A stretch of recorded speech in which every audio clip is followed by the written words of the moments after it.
นี่6 คูณ 5ก็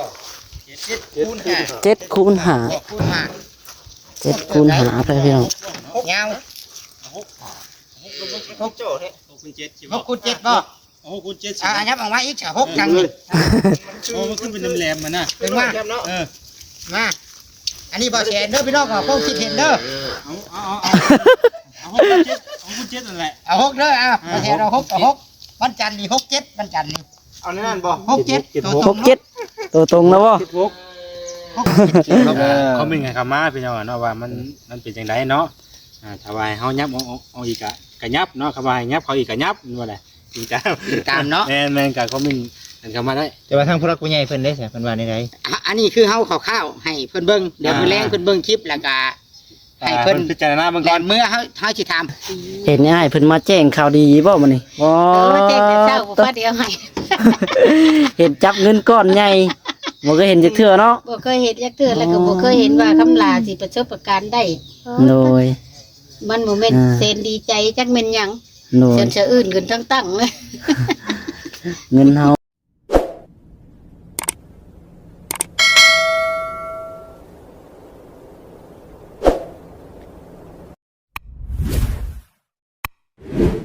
แก้วแล้วก็บ่แซนแล้วก็ทีมงานนี่แหละ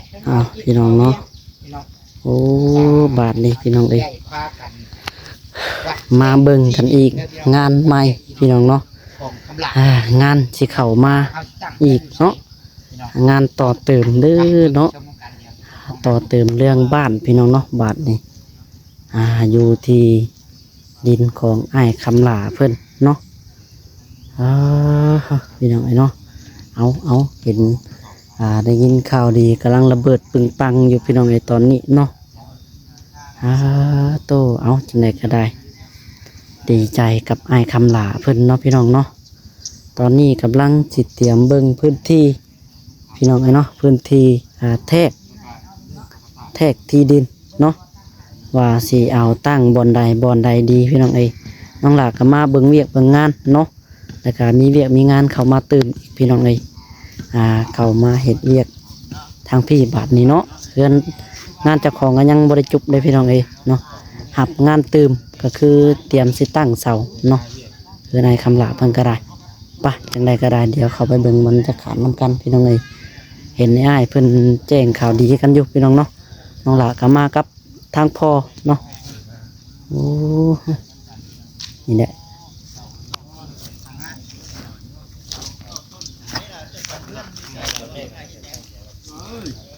ละ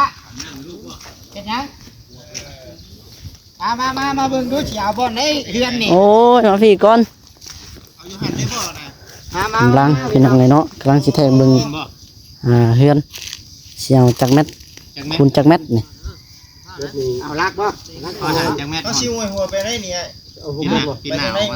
วหน้าไปไหนหุบบ่เป็นหน้าไปพี่ได้สิเลยเป็นบ่6บ่น้ำเจ้าสิเป็นหนาวคุ้นไปเดือกับเพื่อนหลังนั่นแหละพี่น้องเนาะเบิ่ง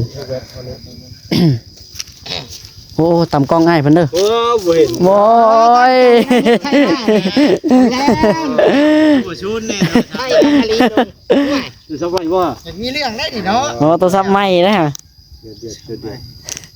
ไปพี่น้องตั้งกล้องก่อนเนาะ6 เมตร6 เมตรบ่เอา6บ่ เจ้าฮอดจังเม็ด 6 คูณนะ6 คูณ 7บ่ ถ้าปรึกษาน้ำกันถ้าว่าแสนก็มา เอาหาคูณ6บ่ คุยกันก่อน สำเพื่อนน้องไอเดีย คิดก่อนได้เรื่องเฮือนเด้อจำเพื่อนน้องไงดีเฮือนตัวจอยเท่าไรจังเม็ดบ่ใช่เฮือนตัวจอยนะนี่เฮือนตัวจอยผู้หญิงงามได้เฮือนตัวจอย7 คูณ 6นี่แหละหรือว่า7 คูณ 5นี่แหละ7 คูณ 5ประมาณนี้นะดู คูณ 6มันจะคือฉันพุ่นเนาะเอาเจ็ดเอา เอา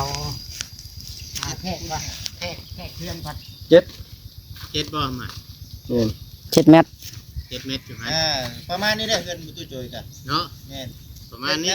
7 คูณ5เบิ่งก่อนมันสิกว้างปานใด อยู่หันก็คุณหาก็โอเค คนตีก็ไปมาเนาะโอ้เอาไปนี่เลยเนาะ ประมาณนี้เลย ก็ตีกิโลเปอร์เซ็นต์ บ่คำหลัก เอามาไม่ตอกก็ได้ จังแม่นคุณจังแม่นนี่แท่งดูหาจังแม่นนี่ เจ็ด 7 เมตร 7 เม็ดเด้อพี่น้องเด้อ7 เม็ด 7คูณ5ไอ้ได้ 7คูณ5แท่งร่วม3เมตร สบายดี ละอันมีบ่ไม้แหลมๆไม้นึงนะ ให้แหลมๆบ่คำลาเอ้ย แหลมมาติดตอกนี่ หาไม้อีก แม่นบ่นี่ นี่ก็ได้นี่ก็ได้เอามา เม็ด มานี่จักเม็ดบ่น่ะ7 6ว่าจังนั้นน่ะโอ้5ก็ได้อยู่เนาะนี่บ่ได้อยู่นี่บ่แม่ นี่ก่อนเนาะข้าวๆเนาะบาดมือเฮาสิตั้งได้เฮาก็จังอันนั้นใหม่หรอก เอาเครื่องในไม้ บ่น้อยเนาะธรรมดา2คนพ่อลูกแล้วคำลามันจะแม่น เอ้ยให้เบาคำหลาจับเม็ด 2คนพ่อลูก วุ้น เอาพี่บัดนี่ วุ้น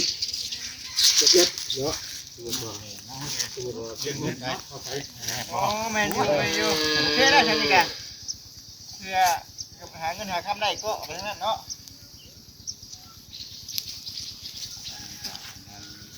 นี่คือวัดแทกเลย นี่บ่ แม่น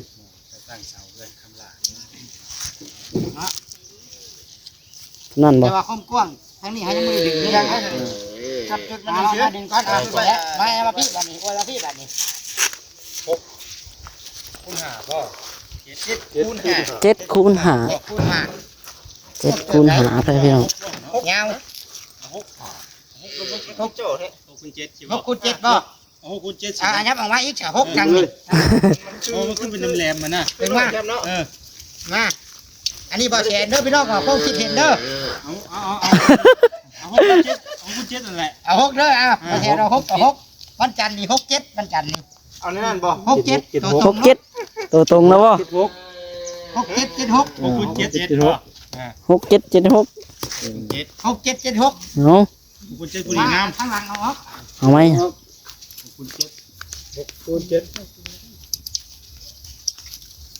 เพราะว่า5มันอยากนั่นอยู่เนาะชอบน้อยเอาเม็ดนึงพอดีงามด้วย นี่บ่ คืออยู่บัดนี้เนาะ นี่บัด น นี้ กนี่เนาะ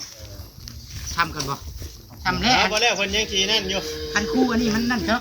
คันคู่อันนี้มันเจิด ว่าเจ้าก็เอาชื่อตามคู่เลยบ่ ได้อยากให้เงินกำลักพ่วงเนาะ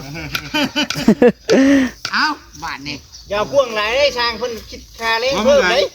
อีกเม็ดนึงเนาะเขาก็เอาอีกเม็ดนึงเด้ แม่นแม่น หรือว่านี่ให้ฉันเจ้า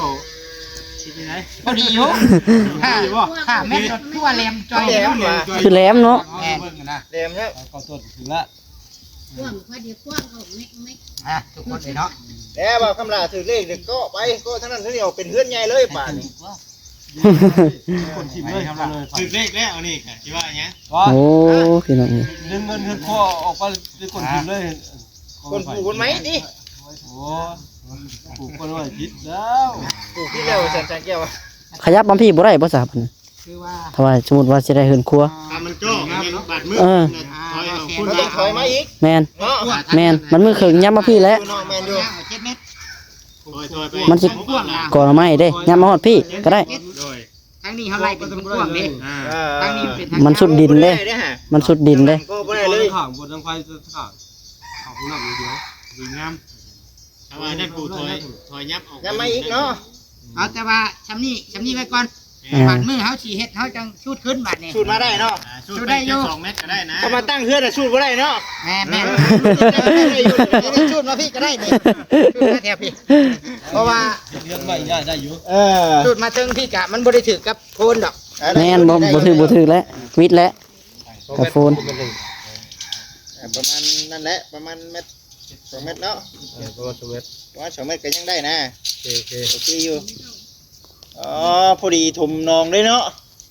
นองตะลุกนี่ มันลุบเด้ รูปดิ ดีเนาะ เอาคีนเอามาถมโอ้คักปัญญังบาทนี่ ดินใช้มาถมบัด มาทำลาแล้วต้อง ตัวไหน อ๋อ นี่หินโพน โอ้ นี่ ยเนาะ บ่ได้ยากนี่นี่ ผมเลย บ่พุกจะพ้นแต่ว่าเจิดพ้นมาใส่ เตินโพนมาใช้ สิหันใจใหญ่ๆก่อน มันมวนพ่อกันเด้ บ่เป็นหยัง บ่แม่นพ่อ พอแต่ว่าผู้ใหญ่เพิ่นว่าเฮาบ่ตั้งกวมแล้วก็พอนะหลีกแล้วก็หลีกเลยเพิ่นว่า เออ อ่าจำนั้น ดินถมได้ โดย ดินทมไรดิน ว่าแนวบ่เป็นเฮาขุดเนาะสิขุดโพนเนาะ แม่น ขุดเอาดินบ่ แม่นเอาไปเจือนออกบัดนี้กะจะบ่เป็นหยังบัดนี้พัดซั่นจะห้วย มีพ้นปวกอยู่เฮือนก็สิได้มั่งเฮือนออกได้ค่ะ แม่น เนาะเฮากับพอได้อยู่ดอก คือ แก่ เข้ามาเฮ้ยกับเขาจะปวกกินเพื่อน นั่นแห เอ ละ อ เห็นว่าอย่างดอกติเพิ่นก็หลาย แต่ แนว หา เนาะ ผู้กินพ่นไม่ได้กินเนาะ หลายแนว แม่นแห เนาะ ละ เนี่ยเพื่อนเราหลับผู้ช่วยยังกินได้ปวกน่ะ เฮือนเบาเวียงเดี๋ยวนี้พอแล้วตึมๆอยู่เช้านี่มั่งเฮือนทั้งเทิงว่ะพวกกินว่า พวกขึ้นบ่ พวกขึ้น โอ้ เอาโตะอันนั้นเนาะถือว่าเห็นดีเนาะเห็นดีตามนี่เนาะว่าแสนเนาะเบิ่งได้เด้อ ต้องถามเบิ่งก่อน ถามเบิ่งเบาคำลาก่อนไปบ้านนี้เนาะอยู่บ่วังนี้น่ะ เออจะสร้าง จะสร้าง จะสร้างบาดเนาะ ตั้งอยู่ได้ตั้ง ตั้งเสื้อคือ ผู้เพื่อนตามใจผู้อยู่ได้เฮ้ยผู้ตามใจผู้นอนเนาะ ตั้งแล้วโชว์ครับหาเมื่อได้สิเฮ็ดได้ ตั้งเรียบร้อยเอาเมื่อเลย เอาเมื่อรถ ทำกันเลย ไปจะได้บัตรนี่คำลา ทีนี้ ไปเด้อข่อยตาบ่มีกล้องมาเช่นเนาะมาเช่นกล้องมาเลยมาเช่นสายดีเด้ให้บ่จิตได้ถือให้คือว่า เห็นดีเนาะเห็นดีตามนี่ตามที่บ่แซนว่า6 คูณ 7 6 7 7 คูณ 6 76เนาะ 7-6 ที่บนสีล่างก็คือเอาพี่น้อง เงินให้กันเชียงขึ้นอีกแล้วบาทนี้เนาะ เขาเป็นไงคำมาพี่น้องเนาะว่ามันเป็นอย่างไรเนาะถ้าว่าเขายับเอาอีกกะยับเนาะคำว่ายับเขาอีกกะยับนี่ว่าอะไรจริงจัง ตามเนาะ แม่นกับเขาเป็นกันคำมาได้ แต่ว่าทางผู้รักผู้ใหญ่เพิ่นได้ใช่เพิ่นว่าได้ได อันนี้คือเฮาข้าวๆให้เพิ่นเบิ่งเดี๋ยวมื้อแรงเพิ่นเบิ่งคลิปแล้วก็ให้เพิ่น พิจารณาบาง ก่ ก่ อ อน น เมื่อเขาสิถามเพิ่นอยู่อาทิตย์ ค่ะว่าอีกตามทางผู้รักผู้ใหญ่เพิ่นพร้อมเนาะว่าแต่เพิ่นว่าให้เอาสำไรเฮากับสำนั้นเป็นอะไรเนาะ อันนี้เฮาแท็กกันเบิ่งเด้ แขกสมุดเบิ่งเนาะ สมมุติว่าเพิ่นว่าโอเคเด้อแม่นความบ่แสนแม่นความลุงแก้วตุชิดอิหยังก็เฮาก็ตามนี้เลย มีแต่ว่า คนเจ็ดเลย แม่นมีแต่ว่าคันสิตั้งเสาก็สิยับขึ้นมาหน่อยหนึงคือลุงแก้วบอกคืออนาคตปัดอยากเฮ็ดเรือนครัวทั้งหลังอีกมันสิบ่ได้มันจุได้เด้ มันจุเลยดิ ยันนับขึ้นอีกจัก2 เมตรบ่ได้ 2 เม็ดได้อยู่ 6 คูณ จัง 8 แม่นบ่ หรือว่าจะได้2 ฮอนใส่ของแม่นมีบ่ 9บ่หรือว่า6 คูณ 9บ่ยับอีก เด้ เด้ อบ่จืดเลือดออกได้บ่แสนยับขึ้นเทิงได้เดี๋ยวนี้ ยับขึ้นเทิง ยับพื้นที่ไปเชื่อ ยับพื้นที่ขึ้นเทิง เวลาสิยับมันขยายออกเลย บ่คือเราสูดขึ้นนะเราสูดขึ้น อ๋อเลย ตอนนี้น่ะตู้แม่ได้อยู่แล้วว่าตอนนี้ ใช่ว่าสิยืด บ่ ขยายขึ้นเอาอีก 6 7 คูณ 9มันก็ตู้มัน12เท่าเลยได้ฮะมันหลังใหญ่เลยเนาะ มันเวแล้วติ มันเฮาสิย่านเฮือนบ่แล้วเด้ ลังมันได้แม่ เอาเฮ็ดหลังใหญ่อะนะเอาเป็นห่วงย่านเฮือนบ่แล้วพี่น้อง หน่อยขึ้นเลทเท่เนาะ เอาคมไปซะไป ผมบ่แล้วได้นี่เนาะเบิ่งเลยเอามีแล้วบ่แล้ว เขาว่าบ่ได้ คิดว่าบ่ฮอดบ่ยืนเฉยๆเนาะ เนาะ บ่จะให้บ่เช็ดว่าอยู่ตัวดนอยู่มันแดด โชว์ก็ พี่น้องเนาะทางไอ้คำลาเพิ่นโอ้ทางป้าเพิ่นเนาะไปเดี๋ยวไปโอ้ลมกับทางป้าเพิ่นก่อนเด้อเนาะ มาย่างมาย่าง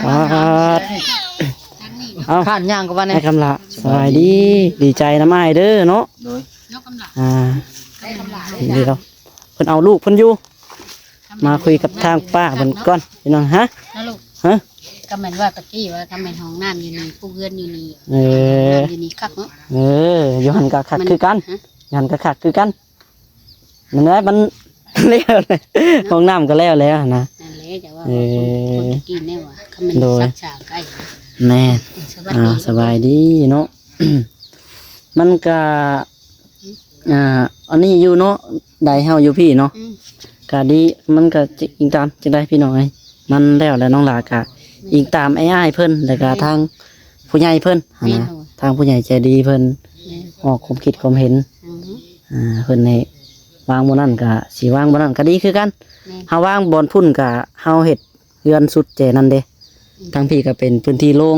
นะ คือทางเขาออกเนาะ พื้นที่โล่งเฮาก็ปลูกผักปลูกหญ้าก็ได้ ย่างกลับมาไปแล้วเจ้าไปยิงดูได้ มันแดดแล้วเนาะ ก็หาก็เข้ามา เลยเห็นง่ายเพิ่นมาแจ้งข่าวดีบ่มื้อนี้อ๋อ เจ๊แต่เจ้าบ่ฟาดเดียวให้ เห็นจับเงินก้อนใหญ่บ่เคยเห็นจักเทื่อเนาะ บ่เคยเห็นจักเทื่อแล้วก็บ่เคยเห็นว่าคำลาสิประสบการณ์ได้ โดย มันบ่แม่นเซนดีใจจักแม่นหยัง โดย เชิญเชื่ออื่นขึ้นตั้งเลย เงินเฮาอันบ่เคยเห็นจักเทื่อเนาะ แม่ อ่า อันนี้เพิ่นเอาเงินในกำแม่ก็บ่เคยเห็นเงินเห็นคำจักเทื่อปานนั้นเนาะ โดย แม่นเจ้าเด้บ่ได้ผู้ใดหังมันบ่ได้เป็นก้อน โดยได้เทื่อละน้อยเนาะ ได้เทื่อละน้อยพอซื้อหันซื้อนี่ซื้ออันนี้ได้กำเต็มกำเนาะ โอ้ บั ตัว ดข้าวเฮือนสิได้ตั้งอีกบ่ให้อื่นได้ ดีใจนำลูกเนาะ แม่นบัดนี้ก็ป้าก็คุดจิเหล้าอยู่พุ่นแหละ อืม คุดอยู่สวนแล้วบัดนี้แหละลูกเอิ้นเอาหั่นนะเขาเบาเลี้ยงกันแล้วเอิ้น อืม ป้าว่ะเมื่อพุ่นเด้อว่ะโดยว่ะเมื่อก็มาแล้วก็เมื่อแล้วก็อาบน้ำกินข้าวกินหยังแล้วตัวเองก็ย่างมาแล้วกันตะกี้เพิ่นก็ยังบ่ทันได้เว้าหยังดอกสู่คำลาฟังน่ะนะ โดย ถ้าก่อยมาไปแล้ว เป็นมาเซอร์ไพรส์บ่โอ้ ได้ข้าวดีได้ป้าเอ้ยมันนี่เฮ้ยหยังได้หัวใจตำข้าวตึกว่าบ่ข้าวดีว่าสิตั้งเสาได้ว่าสิข้าวดีว่า อืม บ่มีหยังหั่นนะ เออ หัวใจตำข้าวตึกโอ้ย มีหยังเด้รุ่นอยู่เนาะ หยังเด้ ฐานรุ่นอยู่เนาะมีหยังเด้ข่าวดีเนาะ หยังเด้ว่ะ เออ อย่าว่ามาบอกย่านะจะทำ จักข่าวดีจักข่าวร้ายเนาะเออ มันนี่เจ้าอย่าเจ้าป้าก็เจอกระดูกหลังแข็งไปเลยลูกอีหลีได้ โอ้ กระดูกหลังต่อหยังเด้